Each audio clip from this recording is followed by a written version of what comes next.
चाहिए। और इसलिए मैं आग्रहपूर्वक जनता जनार्दन को समझा रहा हूँ, क्योंकि ये दो चीज़ें हो रही हैं। एक, भारत के संविधान की मूल भावना का हनन हो रहा है, संविधान की मर्यादाओं को तार तार कर दिया जा रहा है, और वो भी अपनी वोट बैंक की राजनीति के लिए।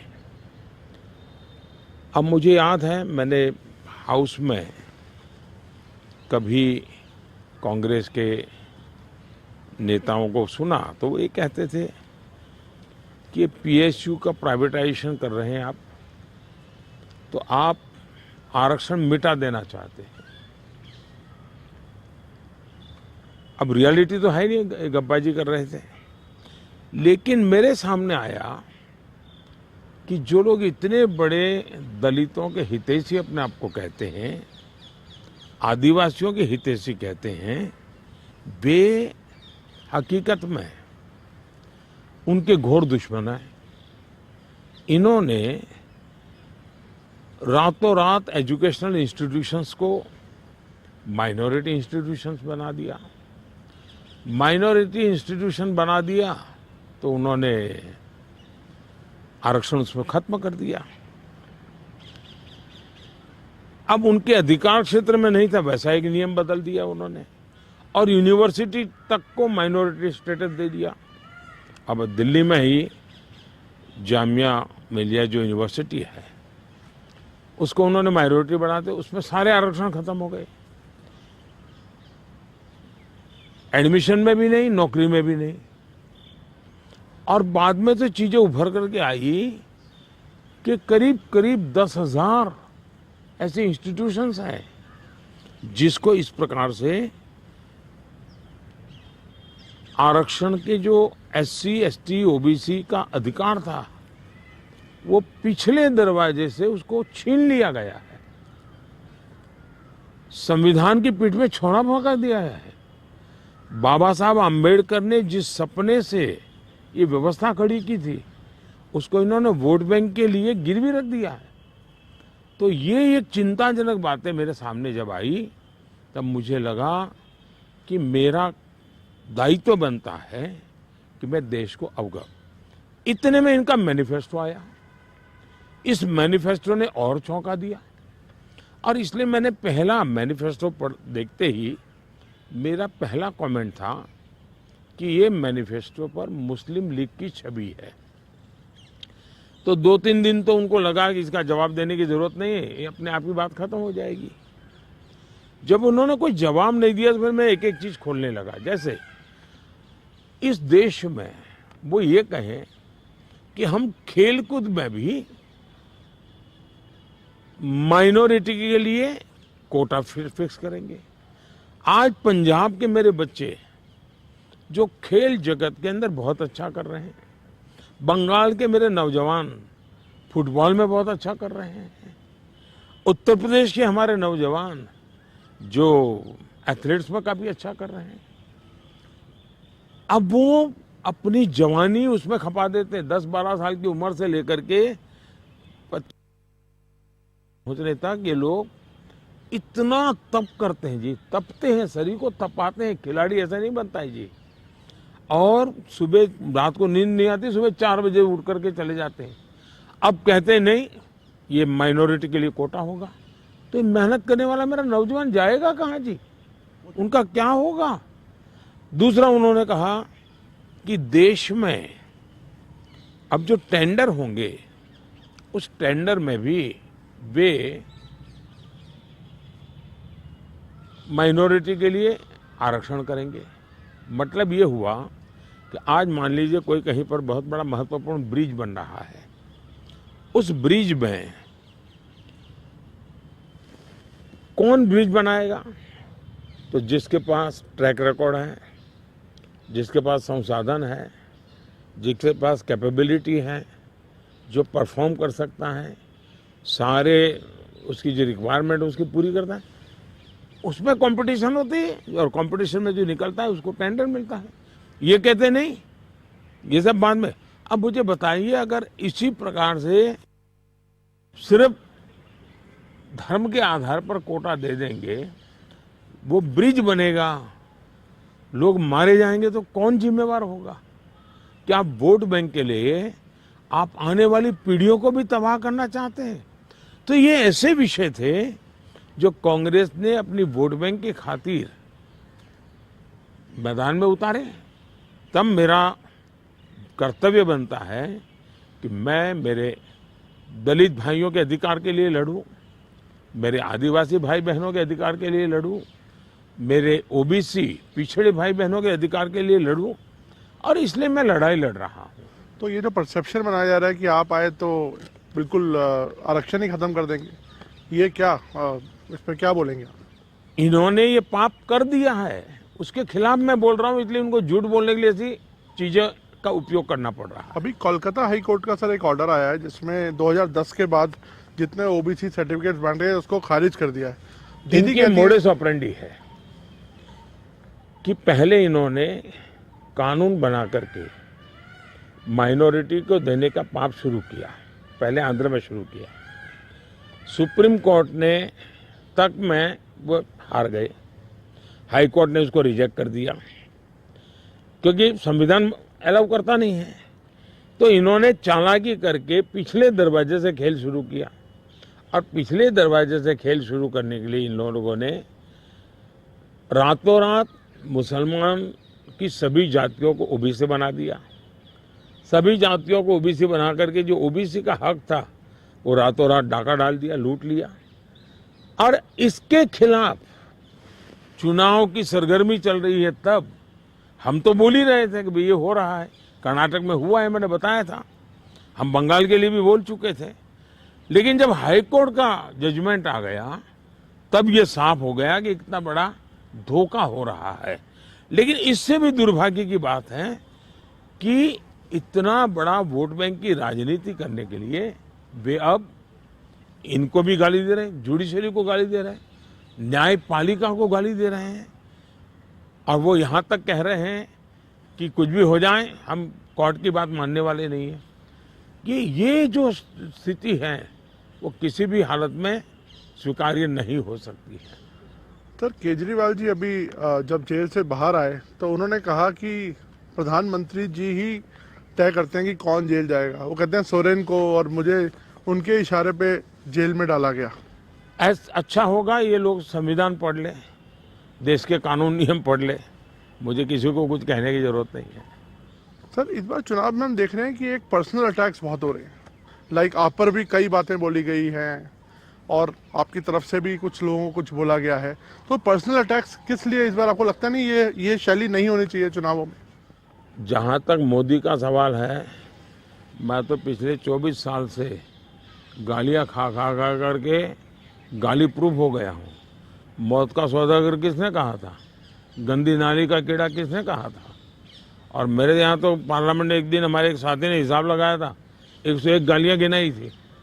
तो चुनाव या चुनाव न हो, ये लोग मानते हैं कि गालियाँ देने का हक उनका ही है, और वे हताश निराश इतने हो चुके हैं कि गालियाँ देना, अपशब्द बोलना, ये उनके शायद जहन में है, उनके स्वभाव में हो गया है। प्रधानमंत्री जी, एक आरोप विपक्ष और लगा रहा है कि ईडी, आईटी, सीबीआई इसका इस्तेमाल किया जा रहा है विरोधियों को दबाने के लिए। मेरा मीडिया को सवाल है कि विपक्ष ने आपको ये कूड़ा कचरा पकड़ा दिया, वो कूड़ा कचरा लेकर के आप हमारे पास पहुंच जाते हैं। मीडिया वाले रिसर्च करें कि भाई सरकार के लिए क्या सवाल पूछने चाहिए, प्रधानमंत्री को क्या सवाल पूछना चाहिए। जो कूड़ा कचरा फेंक रहा है उसको पूछो ना, भाई तुम ये जो कह रहे इसका सबूत क्या है, कानून नियम क्या है, उसको पूछो ना। उसकी आपकी हिम्मत नहीं है। लेकिन वो जो कूड़ा कचरा फेंकते हैं, वो कूड़ा कचरा लेकर के आप मेरे यहाँ आते हैं। ये ठीक है कि मैं रिसाइकल के मानता हूँ, तो मैं इस कूड़े कचरे का रिसाइकल करके उसको खाद में परिवर्तित कर दूंगा और उसमें से देश के लिए कुछ न कुछ अच्छी चीज़ें पैदा कर दूंगा, इसलिए वो तो मैं करूंगा। लेकिन सरकार क्या करती है?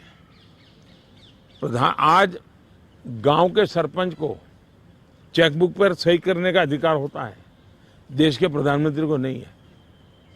ये इतना नॉलेज नहीं है इन लोगों को। देश के प्रधानमंत्री के पास इस प्रकार का कोई अधिकार नहीं होता है। मोदी सरकार का मैंडेट क्या है? मोदी सरकार ने अपने अफसरों को कहा है कि मेरी सरकार करप्शन के विषय में जीरो टॉलरेंस। अब ये दफ्तर के अंदर बैठे हुए लोगों का काम है कि उसको लागू करें। और सचमुच में तो किसी जमाने में 10 साल में मनमोहन सिंह जी की सरकार थी, 34 लाख रुपया पकड़े गए थे। 34 लाख रुपया मतलब एक स्कूल बैग में आप आ जाए।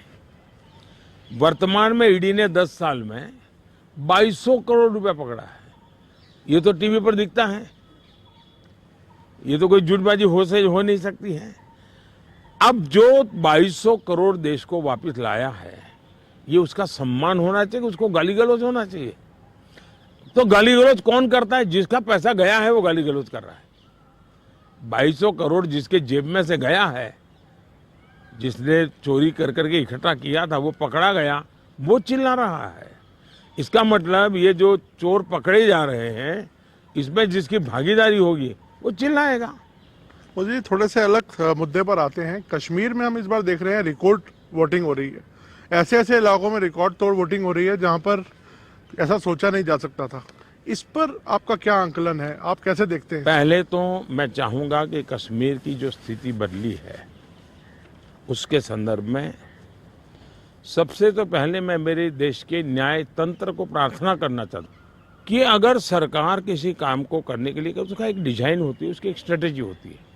ऐसी समस्याओं के समाधान के लिए उस स्ट्रेटेजी के तहत काम करना होता था। अब उसके लिए कभी मुझे इंटरनेट बंद करना पड़ा, कोई एनजीओ कोर्ट चला गया और वो बड़ा कोर्ट के अंदर बड़ा इश्यू बन गया।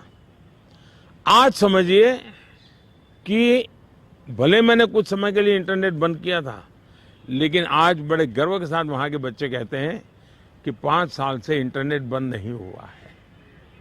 5 साल से हमें सब सुविधाएं मिल रही है। कुछ दिन तकलीफ हुई, लेकिन अच्छे काम के लिए हुई थी।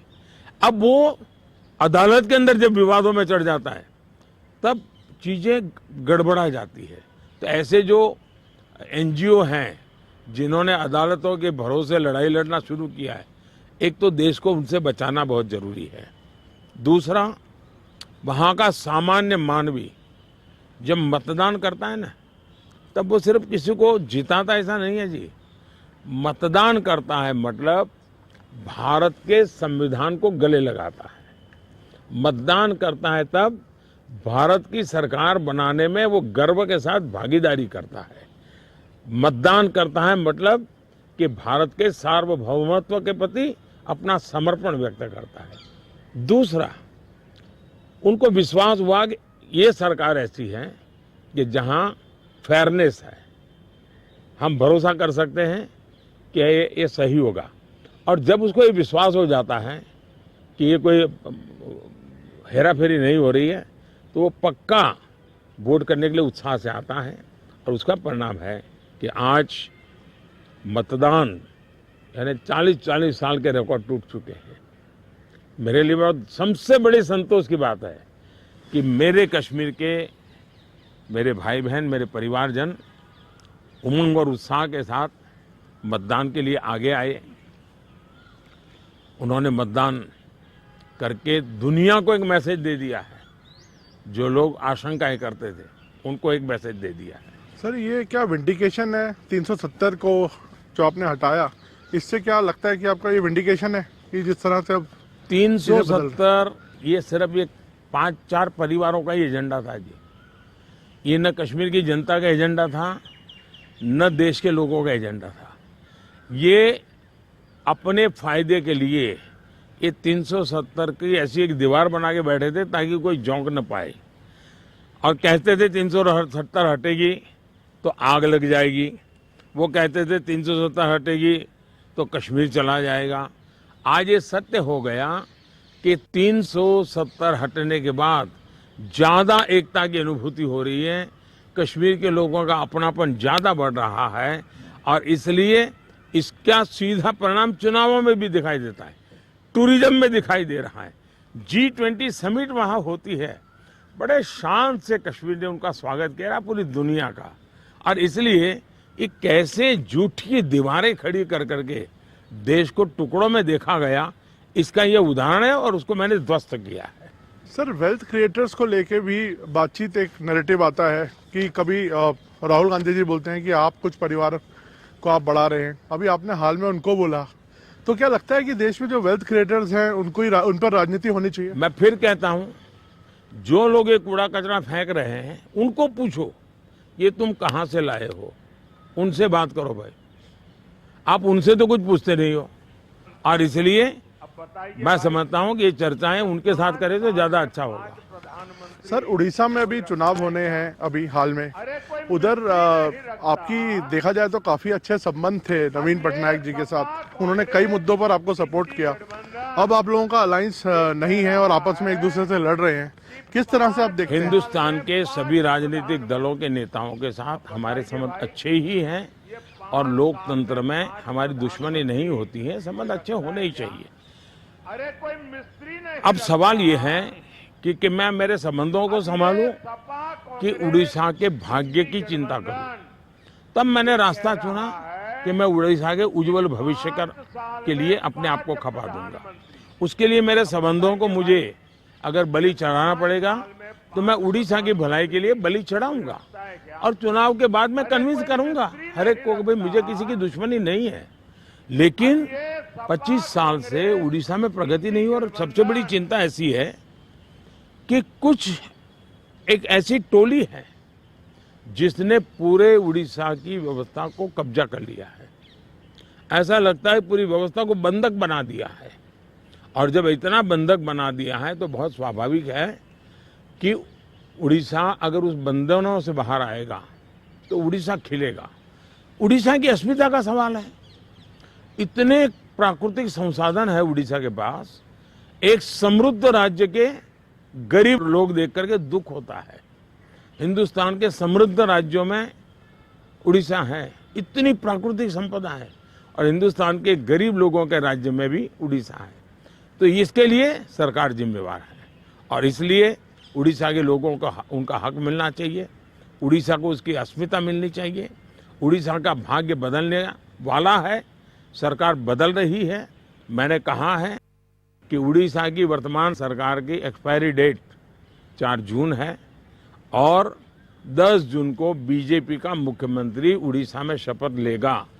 मोदी जी, बंगाल में भी ताबड़तोड़ एक टक्कर की लड़ाई चल रही है, आपके भी बहुत कैंपेनिंग वहाँ पे आपने की है, और अभी आप शायद फिर जाने वाले हैं बंगाल। क्या लगता है आपके प्रोस्पेक्ट्स कैसे रहेंगे बंगाल में? एक तो मुझे लगता है कि एनआईए के जो फुट सोल्जर्स हैं, एक बार उनको वेरीफाई कर देना चाहिए कि वो कहाँ से रिपोर्टिंग आपको भेजते हैं। बंगाल के चुनाव में टीएमसी पार्टी अस्तित्व की लड़ाई लड़ रही है। आपने देखा होगा पिछले असेंबली के चुनाव में हम 3 थे, 3 में से बंगाल की जनता ने हमें 80 पर पहुंचा दिया। हमें लोकसभा के अंदर भारी बहुमत पिछले चुनाव में मिला था। इस बार पूरे हिंदुस्तान में द बेस्ट परफॉर्मिंग स्टेट कोई होगा तो पश्चिम बंगाल होने वाला है। भारतीय जनता पार्टी को सर्वाधिक सफलता पश्चिम बंगाल में मिल रही है, और पश्चिम बंगाल का चुनाव एक तरफा है, जनता जनार्दन उसको लीड कर रही है, और उसके कारण सरकार में बैठे हुए लोग, टीएमसी के लोग बौखलाए हुए हैं। लगातार हत्याएं हो रहे हैं, हमले हो रहे हैं, भाजपा कार्यकर्ताओं को चुनाव के पहले जेलों में बंद कर दिया जा रहा है। इस सारे जुल्मों के बावजूद भी मतदान भी जनता ज़्यादा कर रही है और वोट भी ज़्यादा हो रहा है।